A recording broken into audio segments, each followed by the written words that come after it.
Hey y'all, welcome back to my channel. If you're new to my channel, thank you so much for joining me. I'm so happy to have you. Today I'll be doing another segment of Ask Miss Amber for my students. I received some more questions and I'm gonna go ahead and answer them right here on my channel right now. So stay tuned if you're interested. So here we go. The first question is, what do you do when your friend asks you for advice and you give it to them, but they don't take it? Do you stop giving them advice even though they ask for it? Okay. So if you have a friend that is continuously asking for your advice, and each time you take out your time to give them your advice, they don't listen, I personally would stop giving them advice. Just to keep it hot with you. Like, if this person doesn't value your input enough to take your advice every now and then, like they're always just gonna do whatever it is that is the opposite of your advice, then why do you keep wasting your breath telling them what you would do? I've actually had to do that before. I've had to do that numerous times before, and I don't know, it just gets to a point where you have to focus on your own sanity. It gets to a point where you are not able to give so much of yourself anymore, because if this person is not appreciating the words that are coming out of your mouth or the thoughts that are coming from your head, then it's not really worth it to continue to share those thoughts and words with that person. For that, I would be like, hey, look, you got to do what's best for you. That's exactly what I would tell them. I'd be like, hey, look, you got to do what's best for you. I'm only speaking from my perspective. I can only help you from my perspective. So if you don't want to take my advice, that's totally fine. But I can't keep giving you my advice and telling you the same thing over and over again, because that's like messing with my sanity at that point. So yeah, that's what I would do about that. Moving on. I'm going to read this one in my British accent. I have a friend who I sit with at lunch every day. She's really kind, but the problem I have with her is she always spits on me and I can never eat at lunch. I want to comfort her, but I don't know. Oh, no, sorry. I want to comfort her, but I don't want to hurt her feelings, especially since she comes from a school where she didn't have many friends. Oh, and plus, I think she likes me. Our problem here is that your friend can't control the saliva coming out of her mouth. Is that right? Well, darling, you're going to have to confront her at some point. You're gonna have to say something. You can't keep letting homegirl spit on you and you not be able to enjoy your lunch because she's spitting in your direction when she talks. Like that would freak anybody out. I would probably politely say, nah. I wouldn't even politely say it. I'd be like, girl, you giving me a water shower over here.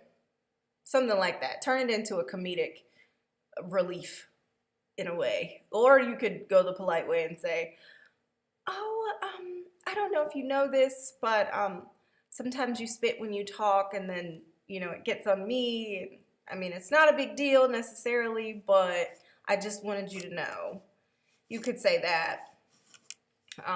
But yeah, don't let her keep spitting on you, because if she doesn't know, then you could be the friend to help her out. So she doesn't do that moving forward. I think that's a great idea. Just kind of gently bring it up to her. Don't make her uncomfortable necessarily. And I think turning it into a joke makes it so it's not uncomfortable. But I would not allow her to continue to spit on me while I'm trying to eat my lunch. That's not how that works. That is not how any of this works. Okay? Okay. Last question says, what should I do when I hear about people talking about me. I can have a temper and it makes me mad that people talk about me, but I don't want to make things worse. What should I do?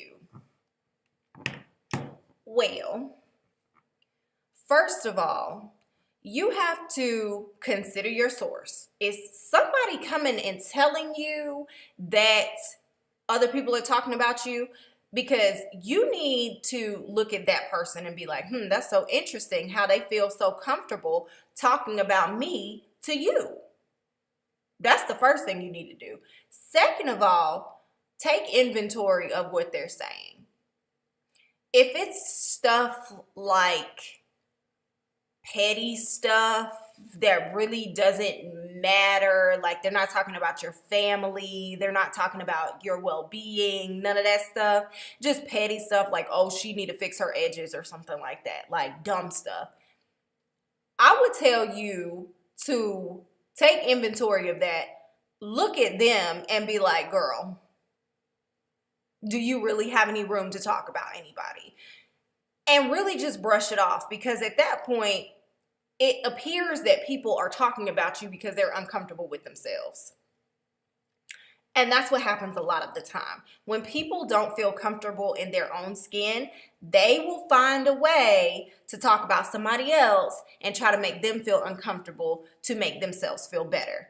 I know that sounds like cliche advice, but that's really all it is. No one is better than anybody else. No one woke up on the side of the bed that was perfect. And nobody really has any room to be talking about anybody, because everybody has their imperfections. So the first thing, like I said, take inventory. Sorry, no. The first thing, like I said, consider your source. Is this a friend coming to tell you that other people are talking about you? Because I would cut him or her off. Because if anybody is comfortable enough to be talking about you to your friend, that means your friend been talking about you to them people too. So, bloop, that's the first one. Second of all, take inventory. Like, are they saying dumb stuff? Are they just saying petty stuff to make themselves feel better? If so, carry on. Carry on, little birdie, because I'm above that, and I really don't have any time to be messing with your immaturity, to be dealing with people who are not comfortable with themselves. Like, I'm trying to grow and be better, and that's what I'm going to do, regardless of what you have to say. So guys, that is all I have for you today. I really do hope that you all benefit from the answers that I gave to your questions today. And if you have questions of your own, please don't hesitate to send them to the email address that I list below. I love hearing from you guys. Even if you just want to come up to me when you see me and say, hey, Miss Amber, I want you to answer this question for me on your channel, I can definitely do that as well. As long as you have questions, I will continue to do Ask Miss Amber. So, in the meantime, stay awesome.